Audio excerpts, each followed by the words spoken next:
ಗುರು ಪೌರ್ಣಿಮೆಯಲ್ಲಿ ಇವತ್ತು ಶಿವಮೊಗ್ಗ ಭೃತ್ಯಂಗರಾದೇವಿ ಸನ್ನಿಧಾನಕ್ಕೆ ಎರಡು ವಿಚಾರವಾಗಿ ಭಕ್ತ ಸಮೂಹ ಆಗಮಿಸುತ್ತೆ. ಒಂದು ವಿಚಾರ ಗುರು ಮಹಾ ಸನ್ನಿಧಾನ, ಇನ್ನೊಂದು ಮಹಾಶಕ್ತಿಪೀಠ. ಶಕ್ತಿ ಅಂದ್ರೆ ಸಾಕ್ಷಾತ್ ಆದಿಪರಾಶಕ್ತಿ ಮಹಾಭೃತ್ಯಂಗರಾದೇವಿ ದರ್ಶನವನ್ನ ಪಡಿಬೇಕು ಅಂತಾನೆ ಭಕ್ತ ಸಮೂಹ ಆಗಮಿಸುತ್ತೆ.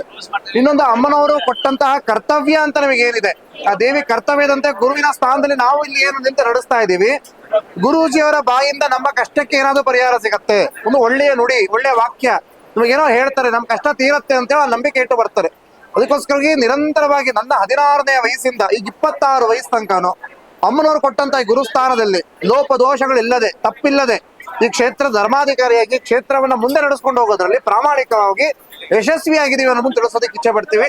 ಇವತ್ತು ಸಾವಿರಾರು ಜನ ಭಕ್ತ ಸಮೂಹ ಇಲ್ಲಿ ಬಂದಿದ್ದಾರೆ.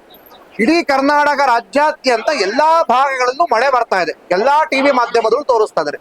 ಶಿವಮೊಗ್ಗ ನಗರದಲ್ಲಿ